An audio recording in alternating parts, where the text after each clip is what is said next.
Дайыма Аллах Таалага дуа кылып, Алла менен сүйлөшүп жүргөн пенде ага кайрылган кезде периштелер айтат экен: "Я Алла, бул таанышыңго, бул дайыма сага кайрылып, сени менен сүйлөшүп муктаждыктарын сенден сурайт.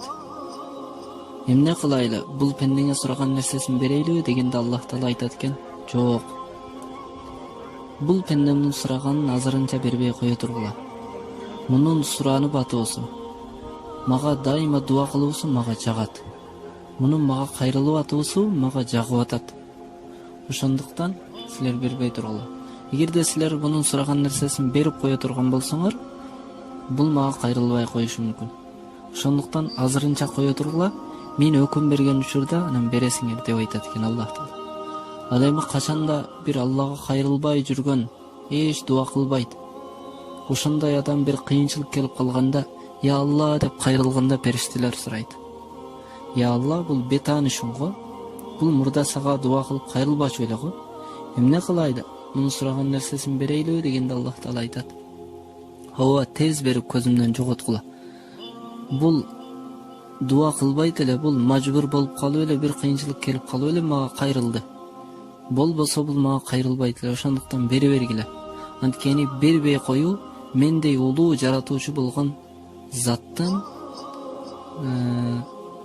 шаанына тууру келбейт" деп айтат экен Аллах Таала. Ошондуктан ким Аллага кайрылып жүргөн болсо дайыма, эгерде ага сураган нерсеси берилбей аткан болсо, анда кыжаалат болбой эле койсун да.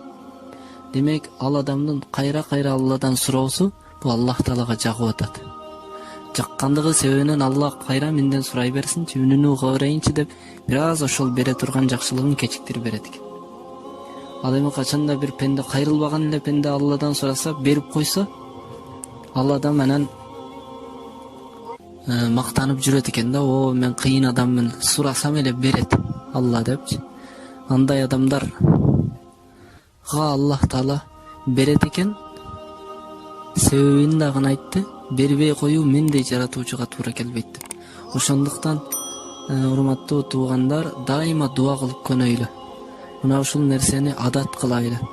Дайыма Аллах Тааладан сурап жүрө турган болсок, биз Аллах Тааланын сүйүүсүнө киребиз.